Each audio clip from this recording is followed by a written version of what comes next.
আপনারা ছাদ বাগানে চাইলে সবাই একটা করে কাটিমন গাছ রাখতে পারেন, সারা বছর আম দেয়।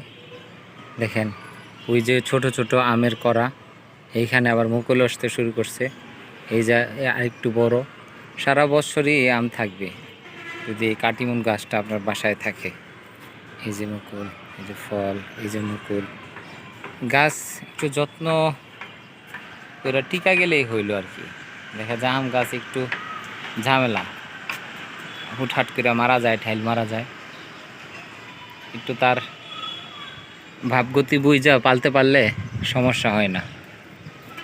আমি বেশি আম গাছ রাখি নাই, আম গাছ কমাই ফেলছি, আনারের উপরে ফোকাস দিছি। এটা হচ্ছে মে মাসের 24 তারিখ। দেখেন এটা হচ্ছে পুনাই জাতের একটা আম গাছ। এই দেখেন মুকুল আসছে, এই যে মুকুল আসছে। এই যে আমের আসছিল গুটি নষ্ট হয়েছে, এটা এরকম পুরো ভাইঙা না দিলে দেখা যায় আর মুকুল আসবে না, ভাইঙা দিতে হবে। এই যে দেখেন আবার এই যে আম আসা শুরু হয়েছে। দেখেন পুনাইটাও রাখতে পারেন। দেখেন এই যে পুনাইয়ের এই যে আমের গুটি বাঁধতেছে, আলহামদুলিল্লাহ। ওই যে মুকুল আসতেছে। পুনাইয়ের জাতটাও খুব ভালো, আপনারা চাইলে রাখতে পারেন, সারা বছরই আম পাবেন।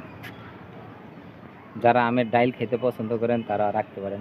তাহলে চায়না ড্রপ আছে, এই দেখেন এই যে চায়না ড্রপ এইখানে কতগুলা আসছে, আলহামদুলিল্লাহ। এই গাছটা আমার ফার্স্ট গাছ লাগানো, মানে ছাদ বাগানের। এটা অনেকটা বনসাই শেপের, ছোট্ট একটা টপে আজকে অনেক বছর ধরে এখানেই আছে।